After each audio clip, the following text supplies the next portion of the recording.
உங்கள் தங்க நகை விற்று உடனடி பணம் பெற மேக்ஸ் கோல்ட் கால் 04445454545.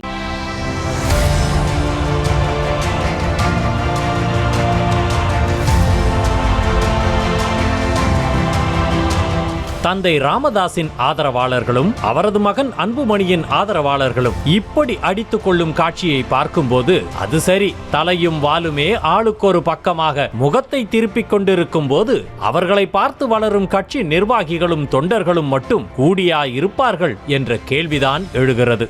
கடந்த 6-7 மாதமாக பாமகவில் ராமதாசுக்கும் அவரது மகன் அன்புமணிக்கும் நடக்கும் பிரச்சனையை தனியாக விளக்க வேண்டியதில்லை. அன்புமணி தலையெடுத்ததிலிருந்தே கட்சி சொல்லும்படியாக இல்லை. அதனால் நானே தலைவராக இருக்கிறேன் என ராமதாஸ் வெட்டைக்கு இழுக்க, அதெல்லாம் முடியாது என மகன் அன்புமணி குட்டைக்கு இழுக்க கட்சி ரெண்டுபட்டு கிடக்கிறது. ராமதாஸ் நியமிக்கும் கட்சி நிர்வாகிகளை அன்புமணி நீக்குவதும், அன்புமணி நியமிக்கும் கட்சி நிர்வாகிகளை ராமதாஸ் நீக்குவதும் என இருவருக்கும் இடையே உள்ள வீம்பு ஆட்டத்திற்கு விடிவு காலமும் இல்லை. தேர்தல் நெருங்கிக் கொண்டிருக்கிறது. உங்கள் பிரச்சனைக்கு எப்போதுதான் தீர்வு என செய்தியாளர்கள் கேள்வி எழுப்பினால், நீங்கள் ஆவலுடன் எதிர்பார்த்து கொண்டிருந்த புத்தம் புதிய திரைப்படம் இன்று இரவு 8 மணிக்கு என புரோமோ சொல்வது போல விரைவில் என்ற ஒற்றை வார்த்தையை சொல்லும் ராமதாஸ், கூடவே சர்வர் சுந்தரம் திரைப்படத்தில் கவிஞர் வாலியின் வரியில் வரும் போக போக தெரியும் என்ற பாடல் வரிகளையும் பாடி சமாளிக்கிறார் ராமதாஸ். ஆக மொத்தம் உங்க பிரச்சனைக்கு முற்றுப்புள்ளி வைக்க மாட்டீங்க,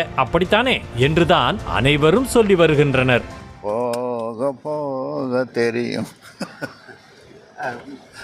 இதற்கு மத்தியில் 10.5% இடஒதுக்கீடு சம்பந்தமாக விழுப்புரம் மாவட்டத்தில் அன்புமணி தலைமையில் ஆர்ப்பாட்டத்திற்கு ஏற்பாடு செய்யப்பட்டுள்ளது. அதனால் அன்புமணியின் ஆதரவாளர்கள் ஆர்ப்பாட்டத்திற்கு தேவையான ஆட்களை திரட்டுவதில் மும்முரமாக ஈடுபட்டுள்ளனர். ராமதாஸ் தனது ஆதரவாளரான வழக்கறிஞர் ராஜ்குமாரை கிழக்கு மாவட்ட செயலாளராகவும், அன்புமணி தனது ஆதரவாளரான செழியனை கிழக்கு மாவட்ட செயலாளராகவும் நியமித்துள்ள நிலையில் அன்புமணியின் ஆதரவாளரான செழியன் ராமதாஸின் ஆதரவாளர்களை ஆர்ப்பாட்டத்தில் கலந்து கொள்ளுமாறு அழைத்ததாக தெரிகிறது. தாங்கள் ராமதாஸின் ஆதரவாளர்கள் என தெரிந்தும் எங்களை ஆர்ப்பாட்டத்திற்கு எப்படி அழைக்கலாம் என வழக்கறிஞர் ராஜ்குமார் தரப்பினர் செழியன் தரப்பினரிடம் கடந்த 2 நாட்களுக்கு முன்பு வாக்குவாதத்தில் ஈடுபட்டதாக தெரிகிறது.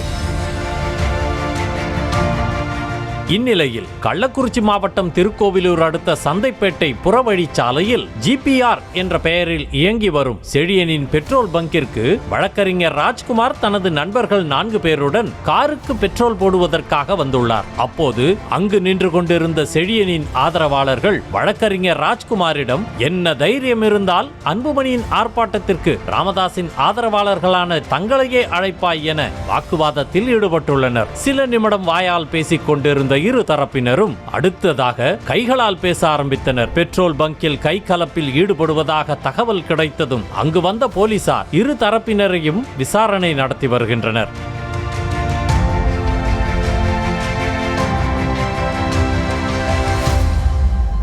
10.5% இடஒதுக்கீடு சம்பந்தமாக அன்புமணி நடத்தவுள்ள போராட்டத்திற்கு முன்னரே கட்சியினருக்குள் பெரும் போராட்டமாக உள்ளதே என கூறி வரும் பலரும் தலையும் வாலும் தாமரை இலையில் தண்ணீர் ஒட்டாதது போல் இருந்தால் கட்சி நிர்வாகிகளும் அப்படித்தான் இருப்பார்கள் என்றும் கூறி வருகின்றனர். நியூஸ் தமிழ் செய்திகளுக்காக செய்தியாளர் ஜனார்த்தனன். உங்கள் தங்க நகை விற்று உடனடி பணம் பெற மேக்ஸ் கோல்ட் கால் 04445454545.